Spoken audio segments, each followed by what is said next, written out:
Oh great, crack.com. Oh, fantastic. Oh, I wonder what amazing video I'm watching today.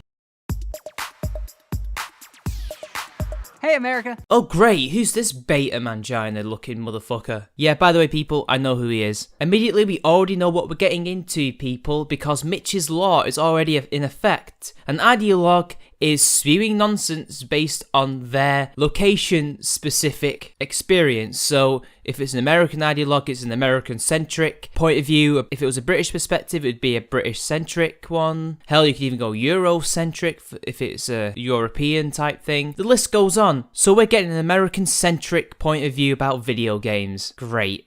I'm Crack Senior Editor Josh Sargent, and I'm here to talk about video games. Specifically to say that we let them down, guys. America's the world, don't you know, people? And apparently, we have let down video games. We've let down the industry. We've let them down. I don't know how I have let them down in the UK. I don't know how Japanese gamers have let them down in Japan, or Korean gamers in Korea, or African gamers in like Nigeria or South Africa or anything like that. I don't know how they've let down video games, but for some reason, you Americans, who are the world of course, have let down games. It couldn't possibly be because your tastes and your culture are not to this guy's liking. They were supposed to be the future. Interactive storytelling was supposed to surpass movies as the new art form of a new generation, but we won't let it. Typical post-Gamergate anti-gamer nonsense, always blaming us for things that have never actually happened, and talking about video games as if it's still the 2000s, or the 90s, or the 80s even. This is the fucking 2010s, this is current year. Games are pretty much already surpassed film, they've already surpassed novels and graphic novels, they already have. Hollywood is probably at its lowest point in years in terms of creativity.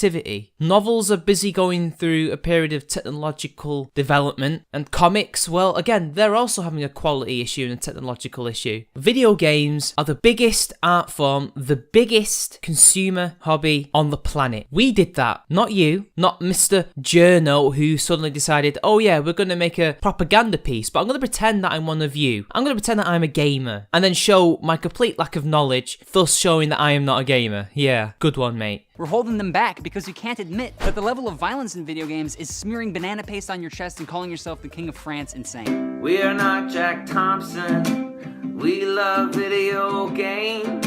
You know, you social justice ideologues came into gaming saying that you're not Jack Thompson, you're just really concerned about sexism in video games. And then we kicked your ass about that, and now you're talking about violence in video games. I'm sorry, but violence never stopped Hollywood becoming the biggest filmmaking enterprise on the fucking planet. How many violent films get released every year and make millions of dollars? Horror films get made on the cheap and earn millions at the box office. Yet when a video game does the exact same thing, there's an issue. And apparently that's holding back the progress of video games, even though it quite clearly is not, considering the amount of groundbreaking games that have been coming out recently. I don't know about you, but I smell bullshit, people. Look, game bros and game ladies, I don't think violence in video games is a bad thing. Now, don't give me the but this, but that. I clearly didn't say that, I'm clearly saying another thing. You clearly said it was a bad thing. You may not have said the words, violence in video games is a bad thing, but you clearly said that it's holding gaming back. It's holding the progress of video games back. How, why, I don't know, but that insinuates, that implies, that infers that you think violence in video games is bad. If it's holding back video games, then that means it is inherently bad. I just think it's weird that it's the only thing. I'm so puzzled that you don't know that puzzle games exist. Most of them don't have any violence in them at all. Or how about point-and-click adventure games, which are making a comeback? Platformers and casual games like Farmville or Peggle and stuff like that. They exist. Violence isn't the only thing in video games. But hey, whatever, apparently this guy's a gamer, he knows all about games, he knows more than we do, and he's here to lecture us about our hobby, about our culture.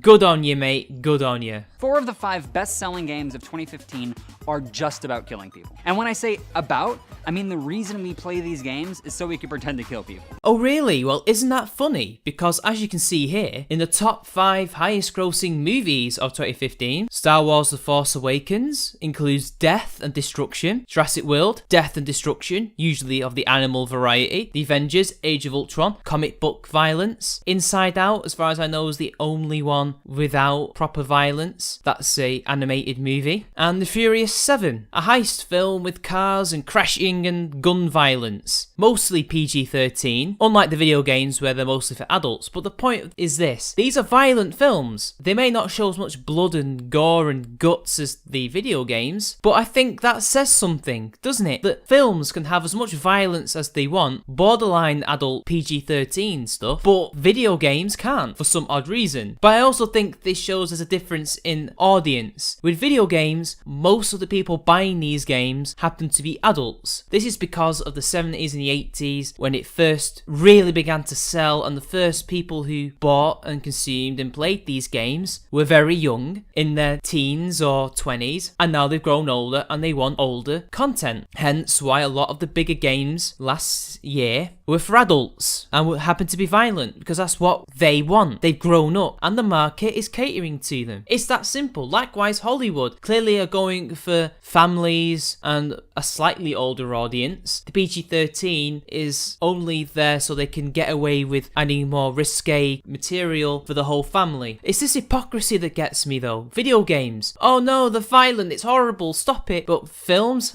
nobody gives a shit. Incredible. With guns specifically, because we don't want any innovation getting between us and scratching our murder itch. Duh, me guns! Are you seriously saying that because these games have violence and guns that this is stopping progress, and developers don't want to progress video games because they just want to put violence in there and satisfy murder itches? People don't have murder itches if they're perfectly sane. Are you trying to say that these games only exist to satisfy some innate primal barbarism within people? Did you realise that only 1% of the population are that fucking crazy, right? Some of those games, especially Grand Theft Auto, were groundbreaking. Graphically, story-wise, which you will get into in a little while, won't you? A lot of great games that have innovated were violent video games. Halo, Quake, Doom, Wolfenstein, Total War, the list goes on. There's been loads of innovative games that have broke ground that had violence in them. The violence was nothing but an aspect of the gameplay. It was not stopping them from innovating graphically, narratively, voice acting wise, all sorts. One Twitter user pointed out that at the 2016 E3 Gaming Expo,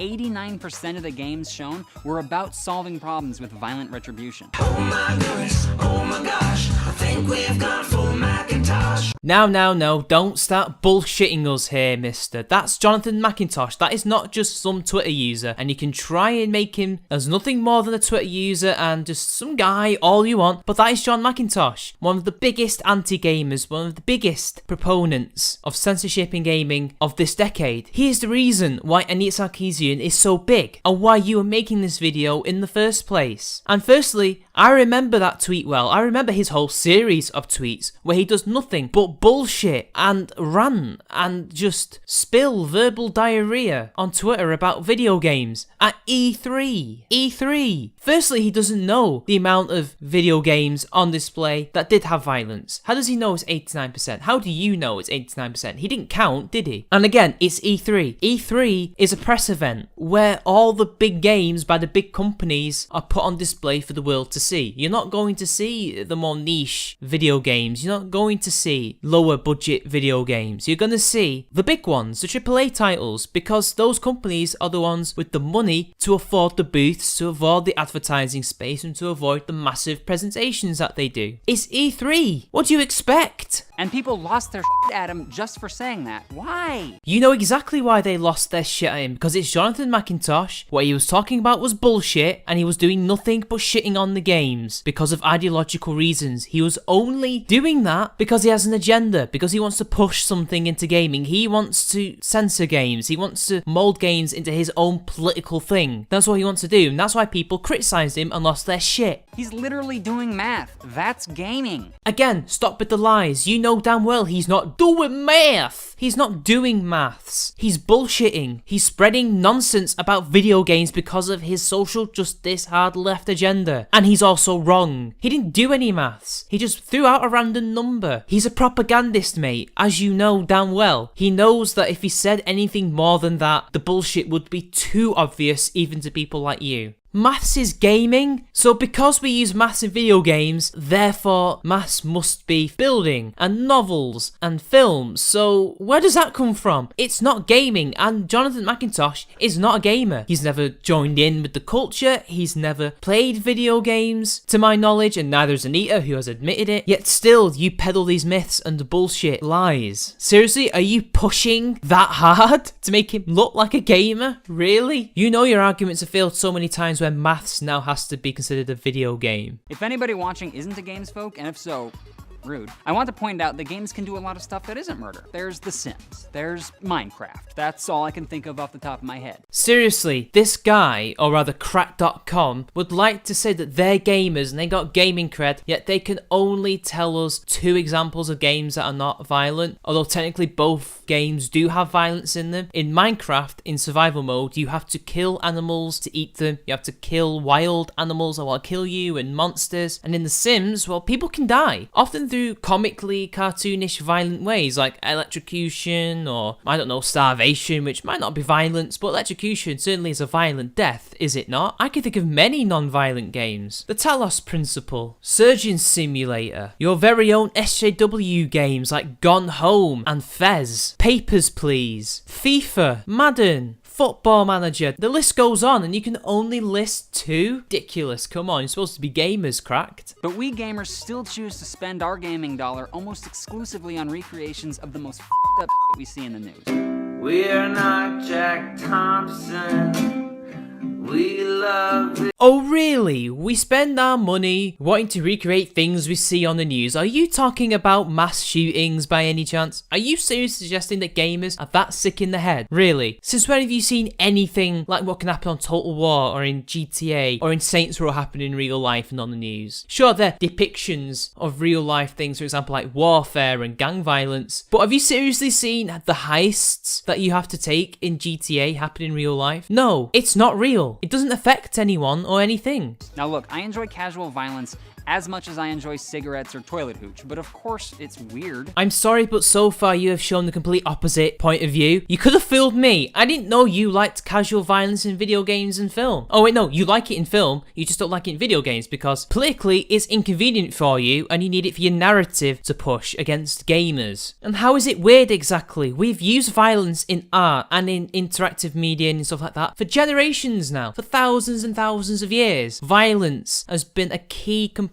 of all the greatest works, from Homer to Shakespeare to Arthur Miller to Scorsese to all the early directors in film and the great modern ones of the 20th century, and even now, and video games. Nobody complains about those things, but video games uses violence, and oh my god, we've got a serious issue here, and it's dead weird. No, it's not weird. Violence is a real life thing. People get killed by violence. Art imitates life, not the other way around. To not confront that issue, to not confront things like that is ridiculous, and it's just censorship at that point, isn't it? If we're going to tell people what they can and cannot do and say, oh that's weird, don't do that. When we pretend it doesn't look weird, that just makes us look more weird. Do you know what would be weird? Gladiatorial combat like in the Roman era. Do you really want that back? No, because that would be fucking weird. No, this is not weird because it's not real. This is not real violence that we're talking about. This is nothing more than a simulation. In fact, some of it isn't even simulations. It's more almost like a film. Like if you to play a Telltale game, you're almost not taking part in the game itself. It's more of a film or a TV show. It's not real. We're not talking about real people and real acts of violence here. This is what people forget. It's not real. Compare these games to the top 5 highest grossing movies of 2015. Oh, what a coincidence. The top 5 films that I've already mentioned. Oh, by the way, Minions is not number 5. Fast and Furious is number 5. Number 3 is Avengers Age of Ultron, and Inside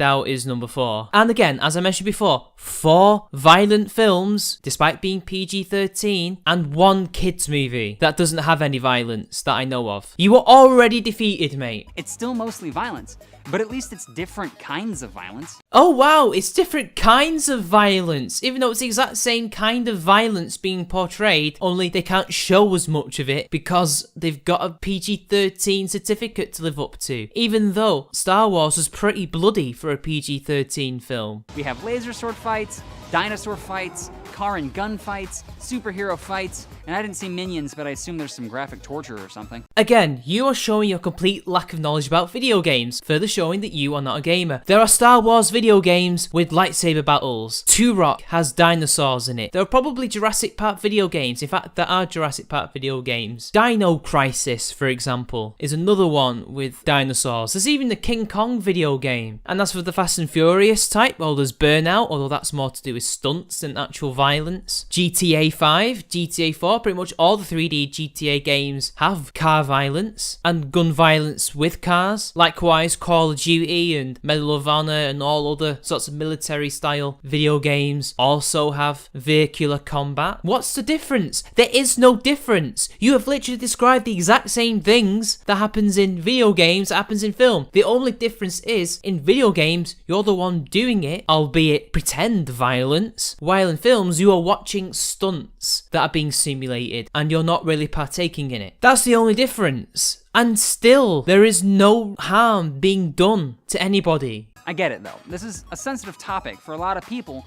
because we remember a time when people were trying to make video games not a thing anymore. That's actually not what they were trying to do. You are exactly the same as the likes of Jack Thompson. Only you've actually got support from the actual gaming press and the mainstream press as well, while they only had the mainstream support. While the gaming press did their job and supported gamers. That's the only difference between you and the likes of Jack Thompson. Neither of you actually want to destroy all video games. None of them wanted to do that. But what they did want to do was censor video games, and they did want to dictate to developers what they can and cannot create. That's it. Stop trying to rewrite history and try to pass yourself off as something different when you're not. That's why I like to use this clip.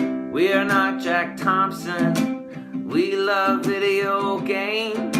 In the 90s, there was serious discussion about whether or not games were causing all the problems in the world and needed to be banned forever. Or at least it seemed that way to us because we were kids and didn't realize that these kinds of controversies happen like once a decade. And yet more myths. This guy is now saying that, oh, we were all kids back in the early 2000s. Therefore, we assumed they were going to take our video games away or destroy them and not allow us to play them anymore. Funnily enough, that's exactly what you guys have done in Target, Australia, where you petitioned the company to get rid of GTA 5. Jack Thompson could only dream of that kind of support. He did probably try and lobby retailers to try and stop selling this stuff to kids, even though the video games were not meant to be sold to kids. They were meant to be sold to adults. But you actually stopped adults from playing these games in Australia. Well done. And by the way, most gamers back then were only slightly younger than they are now. Most gamers are in their 30s to 40s because of the 70s and the 80s. That's what they grew up on. So they would have been in their 20s, maybe even 30s at the time. Most of the people in Gamergate, most of the people on Gamergate's side, and the pro Gamergate developers were around during that time and remember it vividly. Stop it again, you're trying to rewrite history and peddle myths that gamers are mostly kids who don't know any better. And always end up being as ephemeral and meaningless as, say, Piers Morgan. But today,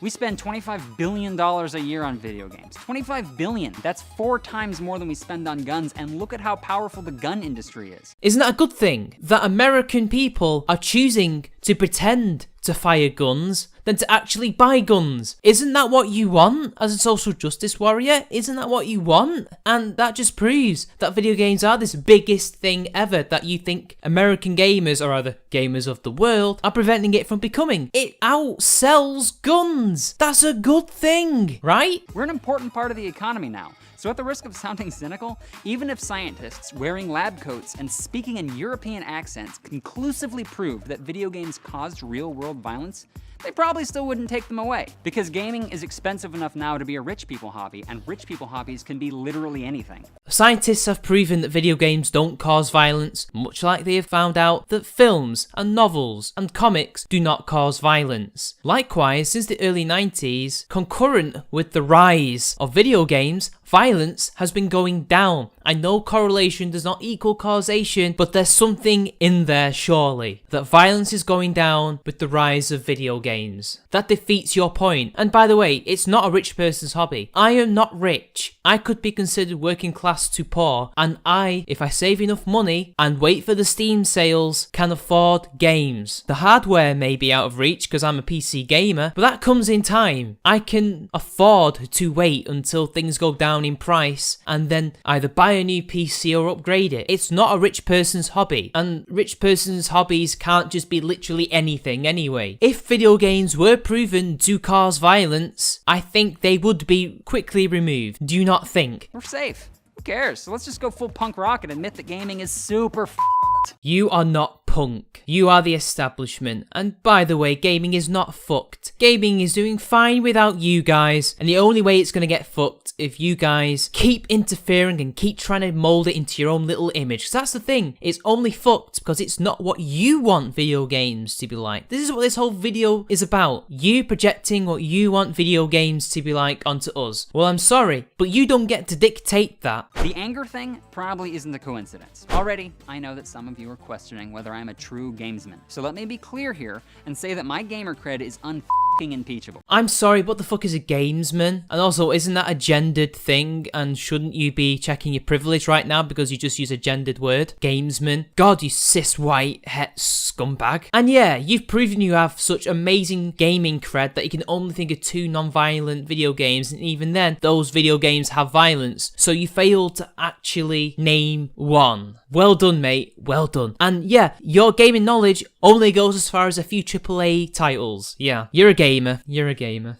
When I learned the true meaning of loyalty and friendship, it wasn't because some friends and I discovered a dead body in the woods. It was from Minsk in Baldur's Gate and his unwavering devotion to Boo the miniature giant space hamster. So step on. Oh wow, a game that's older than 5 years. Problem is, Baldur's Gate, which I've played, and I'm younger than you, is a violent video game. Yes, it's an RPG. Yes, it's an isometric 2D game, but it still has violence. And yet, despite this obvious pedigree, I still don't like to call myself a gamer, because that word seems less associated with video games and more associated with being a dick on the internet. Mate, you don't have gaming cred. You have none whatsoever. You used a violent video game as an example of not being a violent video game and not using violence to somehow learn valuable life lessons, even though nobody plays video games to learn valuable life lessons, because we are not as pathetic as you. And to answer your point, well, whose fault is that, I wonder? Whose fault is it that Gamer has been given this reputation of being a dick on the internet? It wasn't gamers, it was you! You! The social justice warriors, the gaming press, and the mainstream press have peddled this myth for the last God knows how long, 5 to 6 years now, of gamers being harassers online, being dicks on the internet. And now you're not calling yourselves gamers because you're the ones who have peddled this fucking myth, this reputation, this undeserved reputation. You are unbelievable hypocrites. You hacks. And besides, you're not even a gamer anyway, that's why you don't call yourself one. So stop bullshitting us with this crap. If you were a gamer, you wouldn't say this bullshit. In fact, Google literally autocompletes the word gamer to Gamergate, which was an internet harassment campaign with ties to white supremacy groups. Oh look, the true message of this video now fully arrives. This is not about violence in video games really, although it kind of is and isn't. This is all about lecturing gamers about how bad they are and how horrible they are. This is what it's all about, people. And by the way, Gamergate does not have ties to white supremacy. Gamergate was a consumer revolt against the gaming press because of violations in ethics. That's literally what it was about. There were no ties to white supremacy. It was not a harassment campaign. In fact, as we have now proven with the leaked chat logs from Crash Override Network, it was the anti-Gamergate side that was doing the harassment, as well as the third-party trolls, and not the Gamergate side. So yeah, good luck trying to peddle that one, mate. So just searching for my hobby on the internet puts me 3 clicks away from being on yet another government watch list. It's so funny how he tries to assert, it's funny how he infers that we're somehow some kind of terrorist group, which by the way, we were compared to ISIS by some SJWs during Gamergate, people. But the FBI, or at least some other government branch that deals with fraud and other things like that, are actually using research and facts that was uncovered by Gamergate in their investigation. I think that was mainly Gorka, but they're still doing stuff as far as I know. So yeah. I can also tell you anecdotally that writing about video games attracts way more internet hate than writing about anything else. Compare the comments under a "this movie is sexist" article to the "this video game is sexist" article on literally any website, and you'll see the difference. Also, Everybody knows this. Ah yes, Arthur Chu, that god of journalism who's totally not lying through his ass. He can't actually prove this because he doesn't show any examples. He just gives us a bloody Arthur Chu article. Really? Is this the best you've got? And again with the harassment angle, this is not about violence in video games. This is about shaming and tarring gamers with this reputation that you then proceed to whine about. You're an idiot. Even Reddit. At a certain point, that's not a coincidence. And that certain point was 6 years ago, and people started advertising to us using our inability to control our temper as their gimmick. Anyway, games. Mostly about killing. Gamers. Mostly mad all the time. Yet more projection as per usual. Most of the angry, whiny people are social justice warriors such as yourself. And only the top selling video games are mostly violent. But video games themselves are not mostly violent. But hey, whatever. Continue with the stereotyping, why don't you? It's okay when you guys do it. Maybe a link. Not a crazy idea. So here's our opportunity. Most gamers are not harassers. Most games do not cause violence. There is no link to that. Gamers get angry when they get ripped off, or the game is shit, or they've been cheated, which is the same as being ripped off, but slightly different anyway. This whole entitled angry gamer thing comes from the Mass Effect 3 debacle, where BioWare fucked over the fans by releasing a subpar game with a subpar ending. In fact, subpar is an understatement. And when gamers rightfully complained about how it was different to what they promised, they got called entitled by the gaming press and the company. And hence we have this stereotype. Although it probably predates this. But it's this kind of anger that he's showing. It's the entitled anger, even though it's perfectly understandable considering the amount of bullshit business practices and bullshit decision making that these companies make. And we're spending our hard-earned money on this. Opportunity to be better than most professional sports and tackle an obvious problem head on before anybody gets hurt. What? That is so pretentious and so stupid. Nobody's gonna get hurt. It's video games. We don't actually care about story. I've read hundreds, probably, of articles about why video game stories are so bad. Why, the articles ask. Why are they so bad? I'll tell you. It's because we gamers, you and me, don't give a f***. It's not why we play, and it never has been, and it never will be. The stories don't matter to us. How do you do, fellow kids? I'm a gamer. I'm going to tell you what you don't like, because that's what I don't like in my video games. So that's what I think you don't like. So I'm going to project onto you. Is that what you're going to do, mate? Is that what you're going to do? Well, if story wasn't so important, then how come franchises like Mass Effect, Dragon Age, Final Fantasy, Dragon Quest, Baldur's Gate, I could go on about RPGs. Hell, I could even go on about story type games like Halo. That's a first person shooter with a story. Gamers care a hell of a lot about story. That's why the whole Mass Effect 3 debacle happened, because the ending was awful. People complained because the story was shit, or at least the ending was shit. Plot does matter. Story does matter to a hell of a lot of fans. You're an absolute liar. Now, games have good stories. Last of Us has a cool story, and if you watch all the cutscenes on YouTube, it's a pretty good movie. In fact, you could make the argument that that's the best way to enjoy The Last of Us' story. Want proof?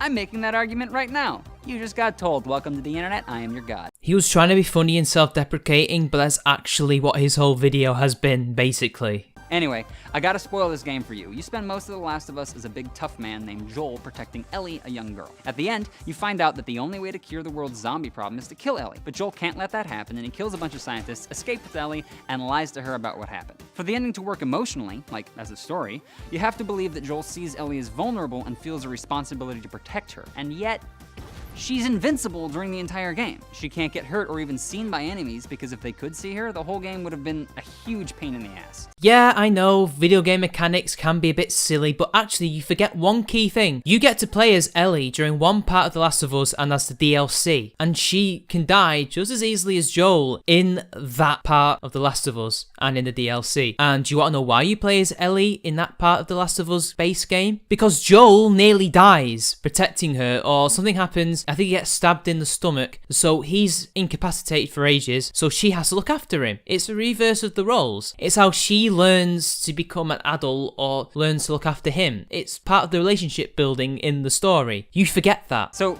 a game can't compromise the fun for the sake of the story, even when the game's main appeal is the story. It's just a gameplay mechanic. They're not actually sacrificing anything. Why? because we just want to beat people to death with a baseball bat. Again, no judgment, because that's awesome, but that's still why we're playing. The main appeal to The Last of Us is the story, yet apparently just want to bash brains. That's why she's unable to die in certain parts of the game, even though it's just a way for the game developers to show her being by his side, because you're not meant to die either. It's not about bashing zombies with baseball bats, but even then, it's a zombie game. What do you expect? That's going to have that element to it, isn't it? Even The Walking Dead, where you're barely part of the game, where you barely have any interaction, has those moments. And the thing is, if we don't like a game's story that gets in the way of the gameplay, that means we don't actually care if games are art or not. Remember when Roger... But they don't conflict at all, and I don't know how that leads into that, but do go on. Please tell me how you do not think that games are art. Ebert said that video games could never be art. We got all mad for that stupid old man because he doesn't even play video games. And then remember how we spent the next decade doing nothing to prove him wrong? Yes, video games can be art, and there are a ton of incredibly talented artists working in the industry, but we don't care. No, you didn't pay attention during that decade because you are not a fucking gamer. Meanwhile, we were creating amazing works of art like Shadow of the Colossus, Ico, Journey, and even some of the AAA titles are artistic, like The Last of Us. That is an artistic game. That's bullshit. Gamers wouldn't have complained if they didn't think games were art. And how exactly did the gamers prove Ebert right when we're not the ones making the games? And when we pretend to, we sound like a teenager explaining that watermelon vodka is actually good liquor. Look, maybe Destiny has a rich and evocative mythology, but that's not what keeps people signing in every week. They're just doing that to get their fat loot so they can fight the tougher monster, and that, my friends, is different. Again with the stereotyping, because you've got to paint into your audience's heads that we're just a bunch of teenagers who are angry and don't care about things. But the thing is, Destiny fans love the lore. That's why they play it as well as the gameplay. Even though the gameplay itself is just a Halo knockoff, even though Bungie did create Halo, funnily enough. Who are you to say what gamers are interested in with particular games? You do not know that. You cannot read their minds. We are not this big collective that thinks the same like you think we are. You collectivist cunt. And I do believe I've answered all his points. This is just the final part of the video, and I think I've said all that I need to say on it. It's 30 minutes long, it's getting too long, I have places to be. So like and share the video, subscribe to my channel, donate to my Patreon, and I'll see you all later.